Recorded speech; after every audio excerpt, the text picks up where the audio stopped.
Welcome to Sports Beat Kansas City. This is the Royals podcast. Sam Mellinger is here. Vahe Gregorian is here. Brooke Pryor is here, but she's going to be leaving soon, our Chiefs beat writer.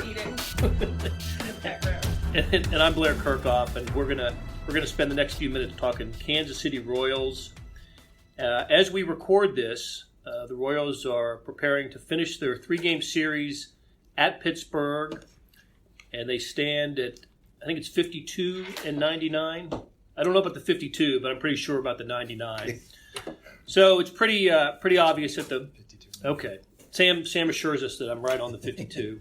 So it's pretty obvious that the Royals are going to lose 100 games, and that hasn't happened since the dark days of the mid 2000s. I guess that's what we call that, the first decade of the 21st century. So 100 losses is a bad look.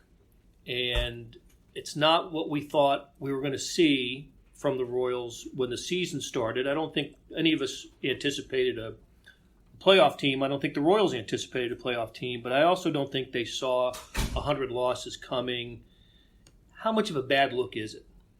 So me and Vahe were actually talking about this a little bit in the Chiefs locker room, which is where you discuss the 2006 Royals. But I actually don't think it's that bad of a look. And I'll tell you why. I come from this, I'm very much on Team Tank. There's value in losing. Play your young guys, draft high. You're the 21st century analyst, if that's the case. Yeah. And I get the Royals could not be more against that, right? But so I guess maybe it's not a surprise that I don't think this is that big of a deal. But it's especially not that big of a deal because they kind of, I don't want to say they didn't abandon what they planned on doing, but they really shifted. And, a team that was old and slow and without a future with the organization in the beginning is now young and fast and athletic and under long-term club control. So you get Lucas Duda out, and now you're playing Ryan O'Hearn.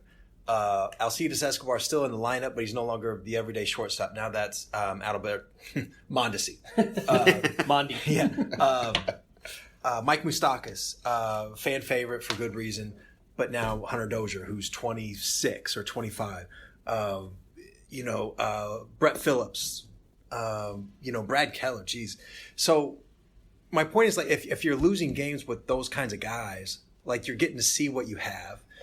That makes you better for the future, and makes it a lot more palatable to watch. And and actually, I don't even think it's that big of a deal that they're losing 100 games because this was a team that they expected to lose 90 some, and if you're projecting 93 and now you're going to lose 102, it's not that big of a difference, So I actually take some encouragement from this season for the future. I think they're speeding up the rebuild. What they kind of planned for this to be this sort of fake compete thing, where they were going to try and win 75 or whatever, and now they're forced to play the young guys. I like it. I think it's good for their long term. I'll say this: I was all for Duda and John Jay at the start of the season, just on the assumption that they might bridge the gap a little bit. But I think that the thing, and bridge the gap in the fake way Sam's saying, I think is about right. Okay, we're going to have a okay product. Yeah. But I think the thing that's really interesting here is, one of the complaints I would make, one of the weaknesses you would point out about this team in its early going that sunk the season was it was just sort of a set of parts, misfit toys almost. And I think the thing that has flipped for me in these last few weeks is, of course, they're playing better. There's a certain energy there. And now I'm looking at these parts and I'm thinking this is the start of parts that the sum can be greater than, or whatever that term would be applied here, that you see a place. Sam and I were joking about this term, but you can make a case they might be pushing off bottom right about now. Now the direction they push may be a little back and forth, maybe some wiggle room. Who knows if it's going to be direct trajectory? But I'm struck by that. I think that it's been kind of a really intriguing time to watch them now because they did make this shift. Yeah. I also got thinking about one of Sam's favorite quotes that I think it can't count as overused if I use Sam using it, but it's the Buddy Bell line, right? About never let them tell you it can't get worse. And I've thought about that in the context of Dayton saying about mid-season, and it was pretty jarring when he said it, that they thought next year was going to be the bad year. And that, but the point is, in Dayton saying that, I think it was about the same time they were like, okay, this is embarrassing. We've got to do something that sort of speaks to the future as now, or make some of those tweaks. So, look, it's actually fun to watch right now. If you took away the numbers on it, they're kind of incidental. It's what have they done in the last 6-8 weeks of the season? And I think our friend Sam McDowell pointed out last week that September and March are the two great deceiving months. But nonetheless, it beats the alternative. It is, and they are fun to watch. And it's fun to watch Ryan O'Hearn. And it's fun to watch Hunter Dozier and Mondesi and the guys that are pretty sure are going to be around for the next few years, and we're catching them at basically on the ground floor. So I agree with you, Vahe, that I was for bridging the gap with veterans, and John Jay had a nice couple of months with the Royals. Lucas Duda not so much, hurt early, missed all the games. But I have heard the contrary, that this not only should it not have. They should have done it this year. They should have started this process before this year. Right. I think you're in that camp, aren't you, Sam? Yeah, well, and to Sam's credit, real quick here, I just want to say, Sam, this is not hindsight from Sam. I mean, Sam was like, 2015 World Series is over. Like, get rid of these guys. I mean, not quite, but you were on this from the get-go. What I thought, like, my biggest frustration of anything they've done, maybe, as a front office, was after 2016. I just thought you had to make a decision. Like, after 2015. You can't break that team up. You were good with 16, right? Yeah. You let them go. And look, they ran into a lot of bad luck. Like, that foul ball in Chicago that took out 2 All-Stars. I mean, that was whatever. Like, not to mention the tragedy in oh my gosh, the Dominican, right? Yeah. I mean, you can't prepare for those kinds of things. But after 2016, I just thought you have to either decide we're going to go for it. And if you go for it, that means signing somebody like Josh Reddick and holding on to Wade Davis, and then you have a better team. You're probably going to lose some money. It's risky, whatever, but go for it. Or you rebuild, and that's when you trade all those guys, and it's a little risky. But they kind of tried to do both, and so they ended up doing neither. And that was my biggest frustration. But I think, like, when Dayton said that about we thought next year was going to be the really rotten year, I don't know that they thought that they would be able to. And I get like what Sam McDowell just, the quote, and the people in baseball say this all the time, like about spring training in September. Yeah.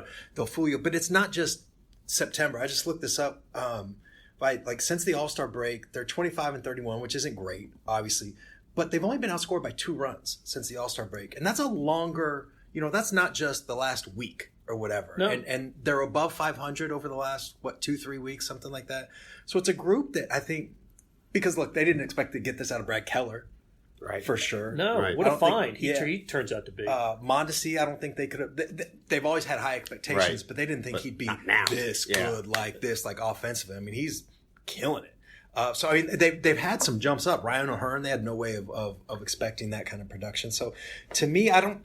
I haven't asked Dayton this in a while, maybe a couple months, about, do you still expect 8 or 19 to be the rough year? But I would imagine that they've kind of changed on that. And, you're going to take your 100 loss and then go forward. But they've got some, especially if they hit on the draft, right? Like when they had all these high picks. Was it 5 in the first 56 or whatever? Maybe not even that high. Maybe 5 and 40 or 45 or something. It was a ton. If they hit on those guys, especially because those guys are all pitchers, and that's where their holes are, Brad Keller aside, right. That's where their holes are, then this thing might be able to get moving a little bit faster than, maybe you would have thought a year or two ago. It's an interesting thing to think about, just that point, because I have felt this way at different times, and I think I've heard you feel this way at different times, and probably Blair too. Like when the dismantling began, or whatever it is you want to call, what happened between last season and this season, full on. Is your time frame overall, your expectation of a time frame for true competitiveness, farther ahead or farther behind what you thought it would be? Like, what are you still thinking 2021? If I think you thought that before, but I might be putting that in your mouth. Yeah. I mean, I think 20 is like ambitious. You know what I mean? And 21 is a little bit more realistic. By 21, Mondesi by then will be 25? I think he's 22. now. He was 22. So he'll be 25. That's kind of when you start being a big old stud. And, you know, if he really is sort of Francisco Lindor with more strikeouts, which is kind of what he looks like. You'll take that and run with that. You will take that. You know, Sal Perez will be older. You never know how long he can play catcher, although, you know, the baseball people are kind of split on this. Either they see a big body and, you know, Joe Mauer, or some of them say, look, like he's already gotten beat around, but look how flexible he is. You know, he keeps him, you know, like just the flexibility and all that. You know, maybe he'll be able to stay there a little bit longer. But Whit Merrifield is in the prime of his career, apparently, and just a stud in so many different ways. And they got, you know, if they get some young pitchers to step up a little bit, I mean, you can squint your eyes and imagine them being maybe the 2016 Twins next year, you know, just like a surprise wild card type team. But to me, you wouldn't expect that. And maybe the year after is when some of the draft picks, maybe Brady Singer's up by then, you know, like some of those guys might be up. Right. Yeah. And not just that, but like some of the outfielders, right? Khalil Lee or. Yeah. And you know, Sal Perez, but then they've got MJ Melendez, who a lot of people are really, you know, a baseball person, like he said, when you see him, you're going to see Benito Santiago. Wow. That's a pretty good comparison. Yeah, no, that's a perennial all-star. That's how it works, yeah. What Benito Santiago was.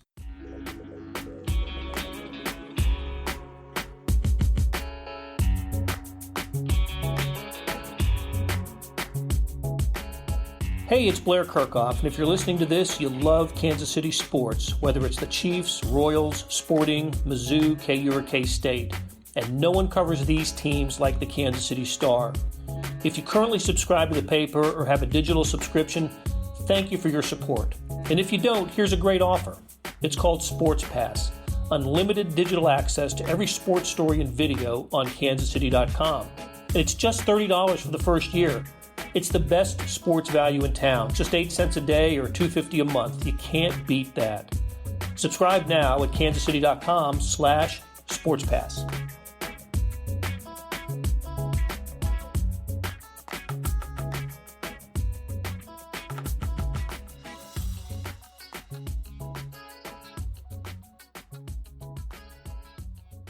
You know, before we spin this thing totally forward, we talked about where hindsight's always 2020, sure. And it was the 14 and 15 championship years were unexpected in terms of the distance that the Royals. We expected them to be good and build toward a playoff level team, and then when they almost won it in 14 and won it in 15.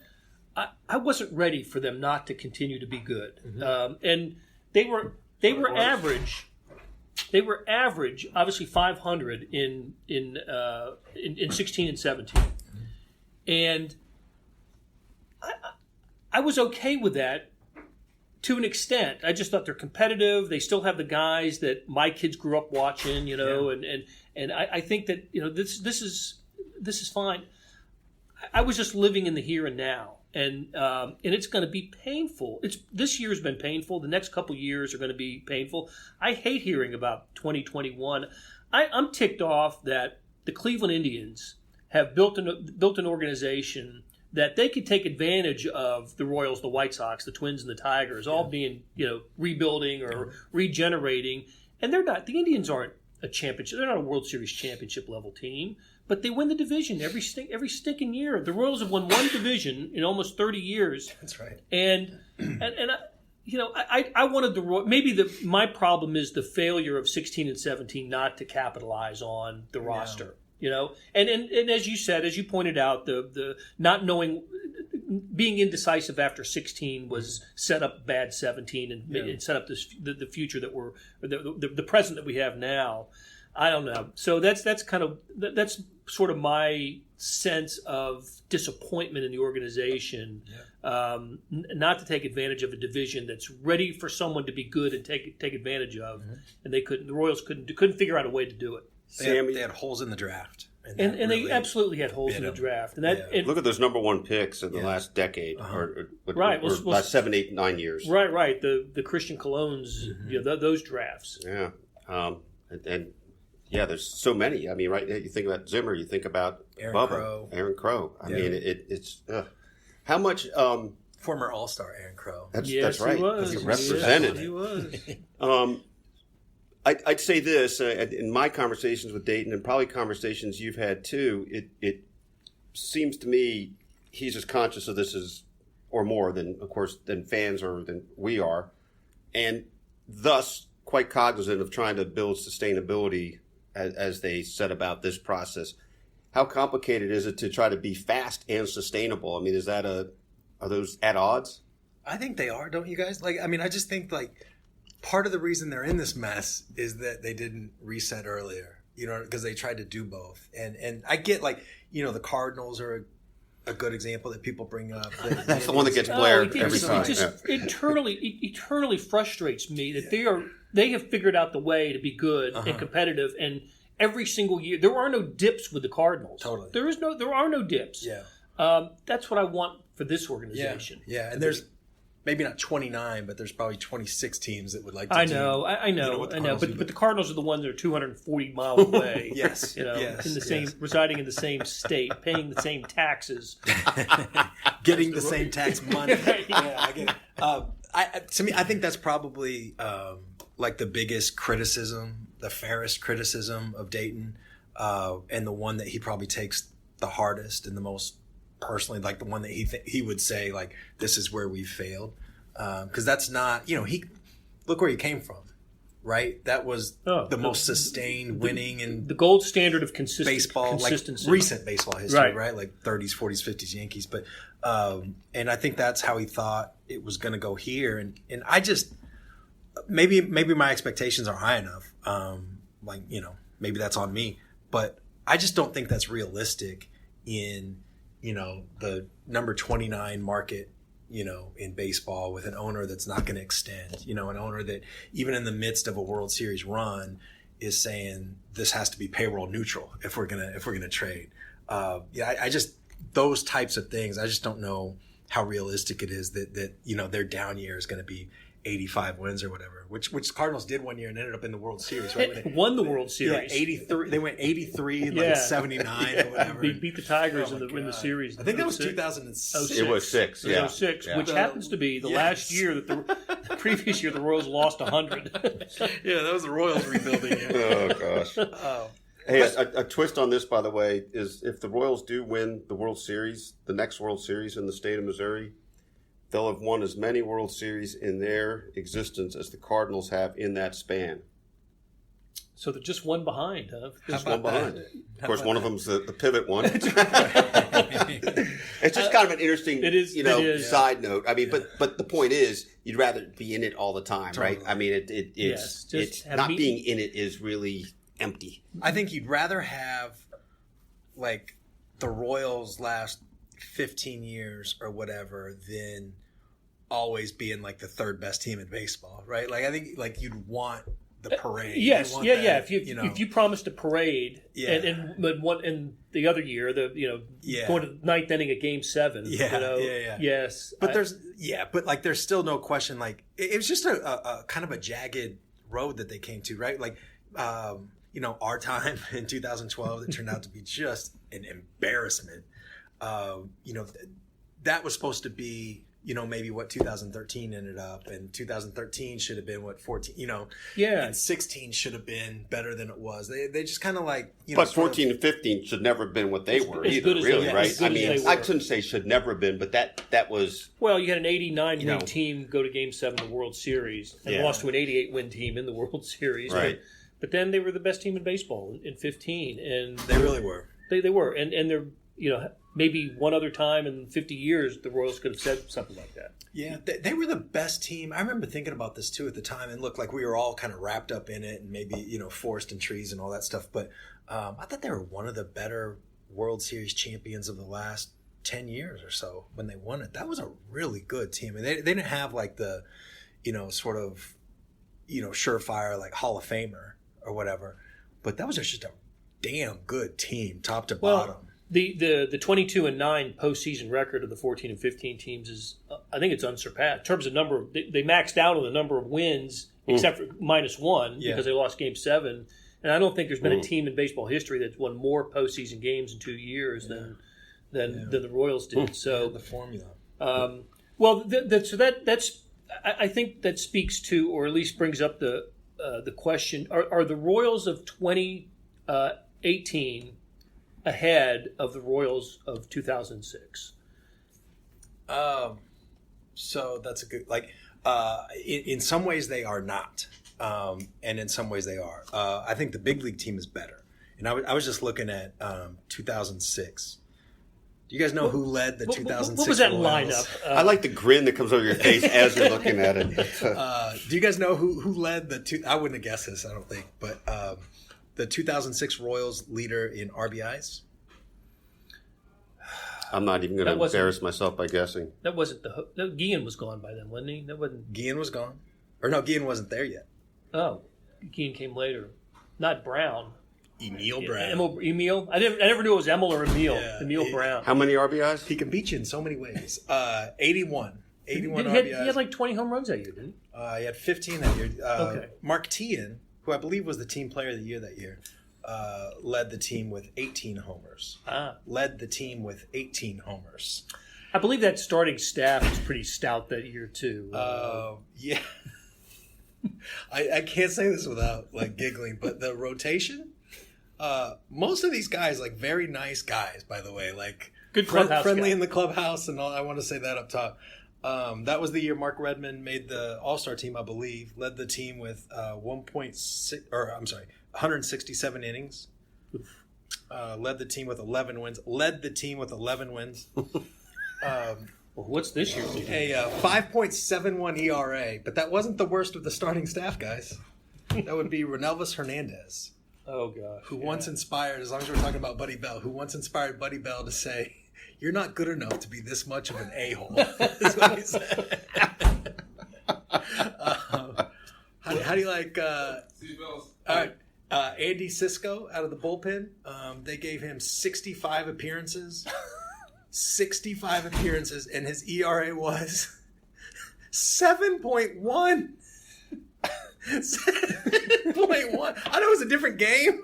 There were more runs, but holy crap. I've seldom heard you, as a device, repeat numbers. Well, I'll take for reference, leading the Royals in victories at this point with, 2 weeks left in the season, Jacob Junis, Danny Duffy, and Brad Keller each have 8. Oh, gosh. Wow. There's not going to be a 10-game winner. Right? Unless Keller finishes strong or Junis. How about that? So my money would be on Keller there, but Junis has pitched well too. So the Major League Club, I agree, would be ahead of 18. Just the presence of Perez, perennial all-star catcher. And Merrifield and Witt is Merrifield, a really good yeah. player, and Mondesi is already at the big league level, and small sample size on it, but having some success. The one thing that the place where 06 would have been better is they weren't expensive. They at least they didn't.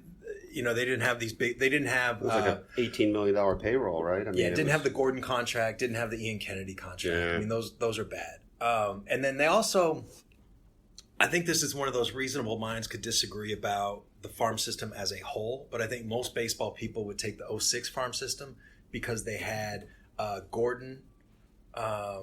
Really? Butler was there, and Zach, I think, had come back and pitched at the end of that season.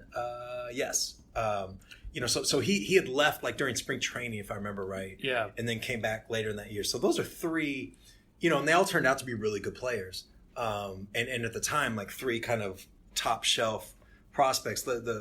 This team now probably has more, a broader deeper base. bench or whatever of prospects. But I don't think they have anybody. Whoever the third best prospect out of that group is, Butler, Gordon, Greinke. I don't think this franchise has anybody as good as. How about that? That's really interesting. Yeah. It's I think people would say that. I guess it's been suggested that it was that the Wichita Wranglers team of was that the that was just a monster team. Yeah, it had like 8 first-round picks or something. Yeah, and so there's some suggestion that this Lexington Legends team, that's where they're at. Yeah, which is a notch below, right? That Wichita team was Double A. They were Double A. Yep. Low Single A. Still, it still took a few years longer, a couple years longer at least, for the class of 06, 07 to develop into a winning team. They didn't have the winning record until 13. Yeah. And then 14 and 15 were magical.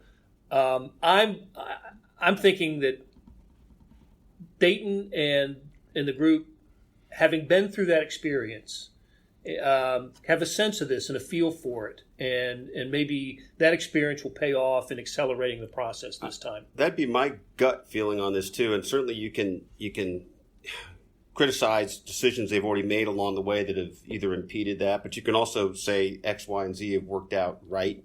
Some things they've done right to set it up. The thing that strikes me, and I have to flip it on you guys as a question because I wasn't here then.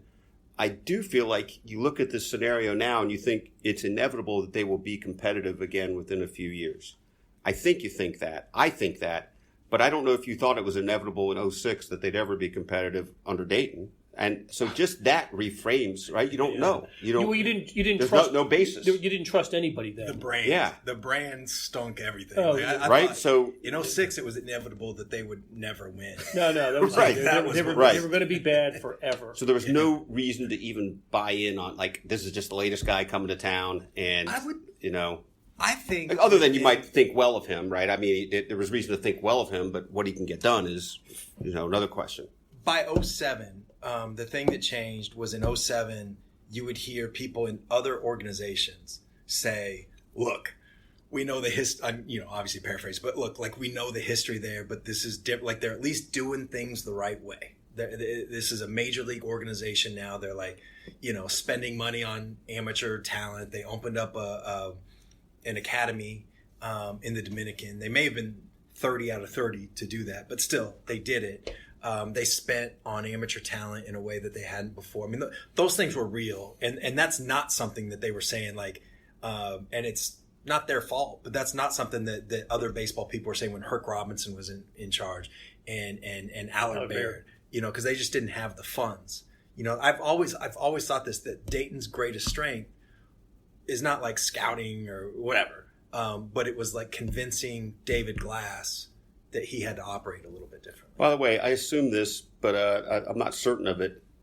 Dayton doesn't take the job without those assurances, right? Yeah, because and he had the juice to do it, because by then David Glass had been wasn't just they lost 100 on the nose in 06, but lost 106 and 104 the previous 2 seasons. Industry punchline, and David Glass was just kind of fed up finally with.